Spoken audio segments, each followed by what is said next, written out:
नमस्कार दोस्तों यदि आप बहुत ही लंबे समय से चली आ रही बीमारी से अपने घर से परेशान हो चुके हो या आपके घर में बहुत ही लंबे समय से कोई ऐसी दिक्कत है जो हमेशा ही चली रहती है या कलेश संबंधी में परेशानी हो या फिर वह धन संबंधी कोई परेशानी है, तो आप दीपावली के एक दिन पहले, जिस दिन छोटी दीपावली कहा जाता है यानी नरक चौदस के दिन, ये कार्य अपने घर में अवश्य करें, जिससे आपके घर में आपको इन समस्याओं से निजात देखने को मिलती रहे।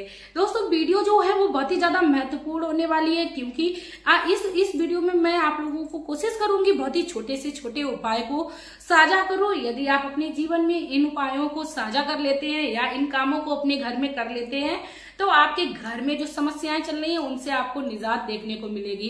दोस्तों वीडियो को शुरू करने से पहले मैं मेरे आराध्य श्री लक्ष्मी नारायण को मैं कोटि कोटि प्रणाम करती हूँ, मैं उनको कोटि कोटि नमस्कार करती हूँ।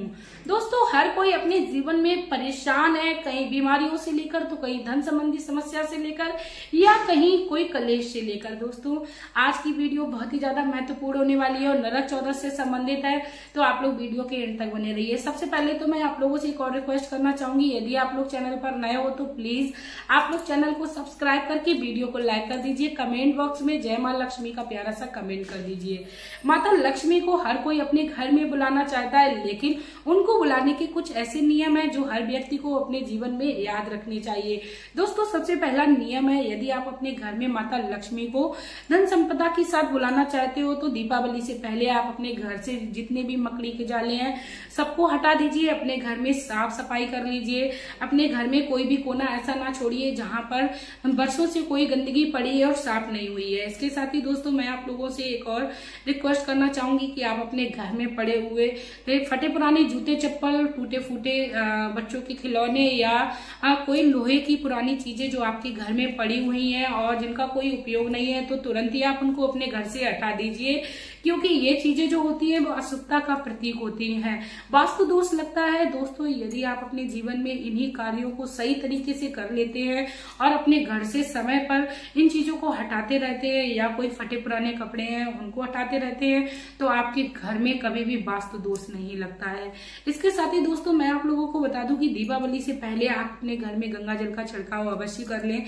यदि आप पीपल के पत्ते से गौमूत्र का छिड़काव करते हैं तो इससे भी आपके घर में माता लक्ष्मी का प्रवेश होगा। जैसा कि दोस्तों धनतेरस को दूसरे दिन जो नरक चौदस होती है उसको बताया जाता है कि अपने घर से जितना भी नरक होता है वह उस दिन अवश्य हर किसी व्यक्ति को निकाल देना चाहिए। जैसे दोस्तों सफाई जो होती है वो हर व्यक्ति को 8-10 दिन पहले ही करनी पड़ती है, क्योंकि घर हर किसी का बड़ा होता है तो सफाई करने में भी उसमें काफी ज्यादा समय लगता है। तो दोस्तों आप लोगों को सफाई तो पहले से ही कर लेनी है, लेकिन नरक चौदस के दिन कुछ ऐसे कार्य हैं जो आपको अवश्य करने हैं। दोस्तों सबसे पहला जो कार्य है वो आपको ये करना है कि आपको अपने घर में ऊपर से लेके यानी आपको अपनी छत से लेके नीचे तक जितना भी कूड़ा कचरा रह गया हो कोई कोने में, उस दिन आपको अवश्य निकालना है, क्योंकि इस दिन का नाम ही है नरक चौदस। तो इस दिन आप अपने घर से सारी दरिद्रता को निकाल दीजिए और आप अपने घर में पूरे घर में जल से धुलाई करिए। दोस्तों नरक चौदस के दिन जो भी व्यक्ति अपने घर में जल से धुलाई करता है उसके घर में शुद्धता के साथ माता लक्ष्मी का वास होता है। आप अपने घर के यहाँ तक की जीनों में भी धुलाई कर लीजिए, जो जीने होते हैं सीढ़ियां जो चढ़ने वाले उनमें भी धुलाई करिए। जितनी जगह संभव हो जाए उतनी जगह पर अवश्य धुलाई को करिए, पानी से धोइए और अपने घर के मेन गेट को अवश्य धोइए। जरूरी नहीं है दोस्तों हर साल अपने घर में हर कोई पेंट ही करा सके, और दोस्तों ये संभव भी नहीं है, समय समय पर ही अपने घर में हर कोई पेंट करा सकता है। इसीलिए दोस्तों अपने घर की मेन गेट को आपको नरक चौदस के दिन अवश्य धुलना है और आपको नरक चौदस के दिन अपने मेन गेट पर जय मां लक्ष्मी लिखना है, श्री लक्ष्मी नारायण लिखना है या स्वास्थ्य का आपको चिन्ह बनाना है, ओम का चिन्ह बनाना है। दोस्तों यदि आप अपने घर में इतना सा कार्य कर लेंगे तो आप अपने घर में शुभता का प्रतीक लाएंगे। और इसके साथ ही यदि आप आम के पत्तों से बनी हुई बंधनबाजी जिसको बोलते हैं उसको अपने मेन गेट पे टांग देते हैं तो आपके घर में माता लक्ष्मी श्री लक्ष्मी नारायण के साथ प्रवेश करेंगी। दोस्तों नरक चौदस का जो एक त्योहार होता है वो इसी के लिए बनाया गया है। जो भी कार्य यदि दीपावली की खुशियां मनाने के लिए रह गया हो तो वह नरक चौदस के दिन हम लोग संपन्न कर लें। इसके साथ ही दोस्तों कहते हैं धनतेरस के दिन हमें अपने घर में एक दीपक अवश्य जलाना चाहिए। दोस्तों, जो भी संध्या के समय अपने घर में एक दीपक जलाकर देहरी पर रखता है तो माता लक्ष्मी उस घर में कभी भी जो वास है वह कभी नहीं छोड़ती है, उस घर का त्याग कभी नहीं करती है। इसीलिए नरक चौदस के दिन संध्या के समय आपको एक दीपक तेल का अवश्य जलाना है, और यदि संभव हो जाए तो आपको थोड़ी देर बाहर खड़े होकर आपको माता की आगमन की प्रतीक्षा भी कर लेनी है। आपको ऐसा भाव रखना है कि आपके घर में माता लक्ष्मी का वास हो रहा है और आप उनका स्वागत भव्य तरीके से कर रही हैं। जो भी दोस्तों इन तरीके के कार्यों को यदि नरक चौदस के दिन कर लेता है तो वह अपने घर में सुखता को लाता है, माता लक्ष्मी का प्रवेश कराता है।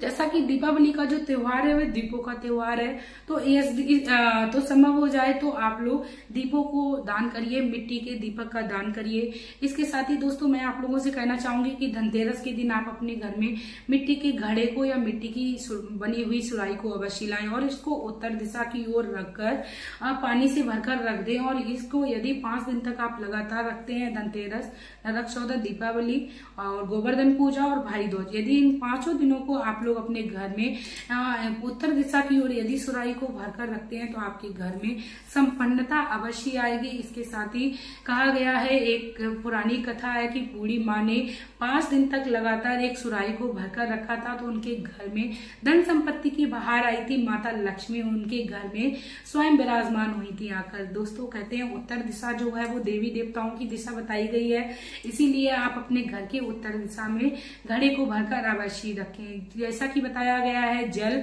और मिट्टी का घड़ा जो होता है वह शीतलता को देता है और हमारे घर में शीतलता प्रदान करता है। जहां पर शीतलता होती है उस घर में कभी भी क्लेश नहीं होता है दोस्तों। तो आप अपने घर में इस उपाय को करिए। इसी के साथ दोस्तों मैं आप लोगों से कहना चाहूंगी कि मेरे द्वारा बताए हुए उपाय और यदि मेरे द्वारा बताए हुए आप लोगों को सुझाव अच्छे लगते हो तो प्लीज आप लोग मेरी वीडियो को ज्यादा से ज्यादा शेयर करिए, क्योंकि शेयर करने मात्र से आप दूसरों का भला कर देंगे दोस्तों। क्योंकि हर किसी को जानकारी नहीं हो पाती है। हमारी कई सारी माताएं बहनें जो हैं वो गांव को छोड़कर शहर में पहुंच गई हैं, या कई सारे गांव में या कई सारे लोग इकट्ठे रहकर भी कई सारी जानकारियों को नहीं जुटा पाते हैं।